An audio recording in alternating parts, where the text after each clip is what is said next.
صحابہ کرام رضوان اللہ تعالی علیہم اجمعین کی جماعت کے اللہ پاک کے محبوب حضرت محمد الرسول اللہ صلی اللہ تعالی علیہ وسلم نے دلوں کی صفائی کی.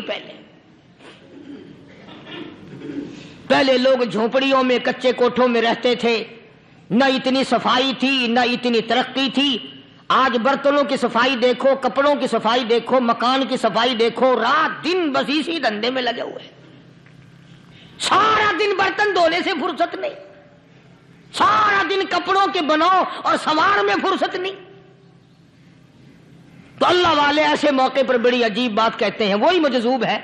مجذوب علی رحمت کہتے ہیں بظاہر تو ہر شے میں بے حد صفائی, بظاہر تو ہر شے میں بے حد صفائی, مگر دل میں ہے گندگی انتہائی.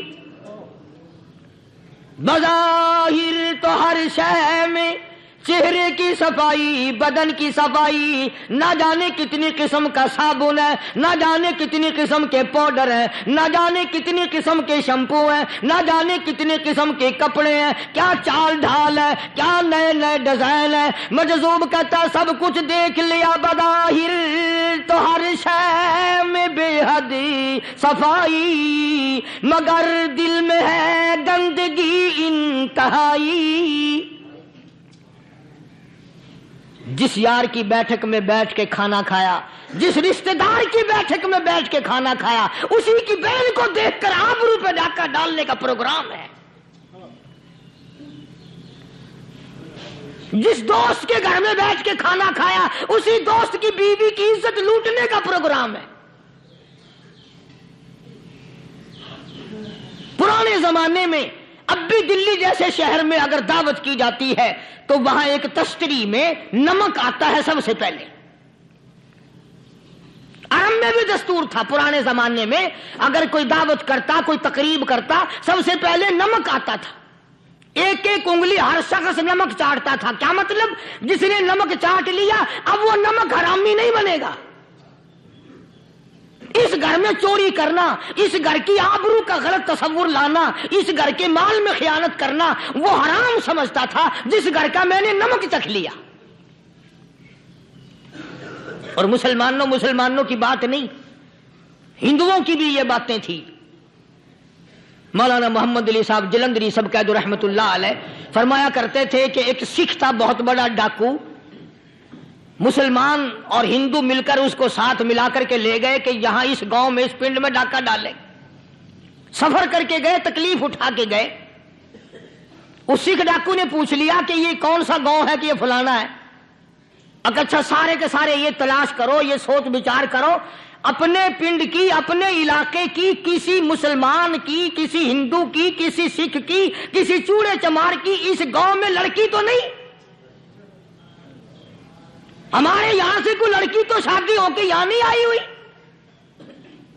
ان ساروں میں سے کہنے لگا کہ ہمارے بھنگی کی لڑکی جمعدار کی یہاں آئی ہوئی ہے. کہنے لگا واپس چلو, بیٹی بیٹی ہے چاہے بھنگی کی ہو یا نواب کی ہو. ارے کل بیٹی کا ڈولا دیا تھا, آج ڈاکہ ڈالیں گے, شرم نہیں آئے گی؟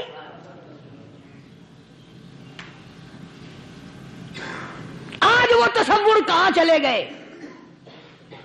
اور ہم سب روتے پھرتے ہیں, سکون نہیں, سکون نہیں, اطمینان نہیں. ارے اطمینان آئے گا کیسے؟ ہمارے دل بے ایمان ہے, نیتیں خراب ہے, آئے گا کہاں سے؟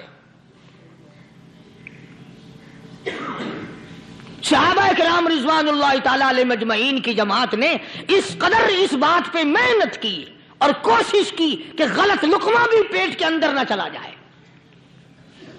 چنانچہ میں علی الاعلان کہتا ہوں, 1,29,000 صحابہ کرام, کالی کملی والے کے دیوانے اور پروانے, حضور کے یار جانثار, حضور کے ساتھ فاقہ کھانے والے, فاقوں مرنے والے, پتھر کھانے والے, اپنے بچوں کے ٹکڑے ہوتے ہوئے دیکھ کر لا الہ الا اللہ محمد الرسول اللہ کی صدا بلند کرنے والے صحابہ کرام کا یہ حال تھا.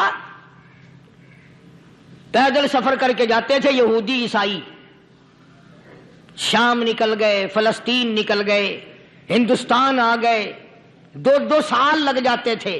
اپنی جوان بیٹیوں کو مسلمانوں کے گھروں میں چھوڑ کے آ جاتے تھے. کبھی نکاح نبوت نے جن کو رنگ دیا تھا, کبھی کسی صحابی پہ ذرہ برابر پر الزام نہیں لگا.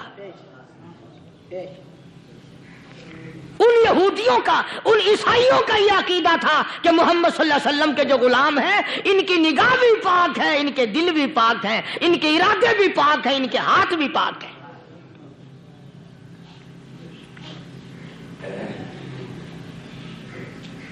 مصر کے گورنر نے، مصر کے جنرل کرنل نے خط لکھا سیدنا فاروق اعظم رضی اللہ تعالی عنہ کی خدمت میں.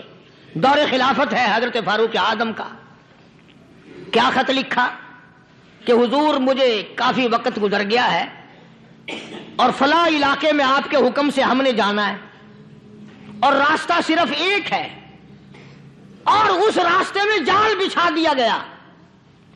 اب مجھے مشورہ دیں میں کیا کروں، حکم دیں مجھے. جال کیا بچھا دیا گیا کہ ہمیں پتہ چل گیا ہے عیسائیوں نے پروگرام بنایا، سینکڑوں لڑکیاں تلاش کر کر کے بڑی خوبصورت حسینہ اکٹھی کی ہیں، ان کو گانے بجانے کی ٹریننگ دی ہے، ان کو اچھی اچھی آوازوں والی لڑکیاں ڈھونڈ کے لائے ہیں اور انہوں نے یہ پروگرام بنایا کہ جب مسلمانوں کی فوج اس گلی سے گزرے گی ان کوٹھوں کے اوپر چڑھ کے گانا بجانا کریں گے تاکہ ان کے دل میں بدماشی آئے اور ان کا بیڑا غرق ہو.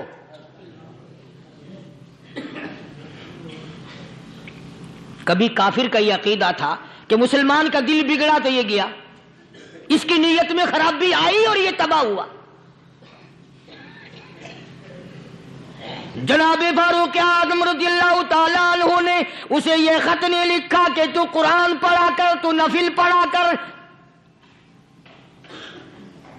امیر المومنین خلیفۃ المسلمین سیدنا فاروق اعظم رضی اللہ تعالیٰ عنہ نے اپنے جنرل کرنل کو خط لکھا کہ اس میں لمبی چوڑی فکر کی کوئی بات نہیں، اس میں کوئی پریشانی والی بات نہیں، کوئی سوچ و بچار والی بات نہیں. سارے تیری فوج میں، تیری کمان میں مسلمان ہیں، سب کو اکٹھا کر لے، ساروں کو اکٹھا کر کے قرآن کریم کے سورت نور کی 2 آیتیں سنا دے.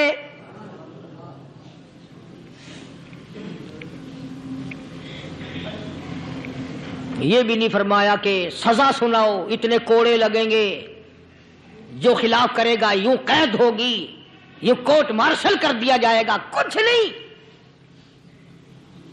جناب فاروق اعظم رضی اللہ تعالیٰ عنہ کی رائے دیکھو، ان کے خیال میں قرآن کریم میں اتنی بڑی طاقت ہے، اتنی بڑی عظمت ہے، اتنی بڑی کرامت ہے، کلام الہی میں اتنا بڑا شرف ہے. اعلان کر دیا، فرمایا اپنے کرنل کو ساری فوج کو، لشکر کو اکٹھا کر کے قرآن کریم کی فلاں فلاں آیت سنا دے.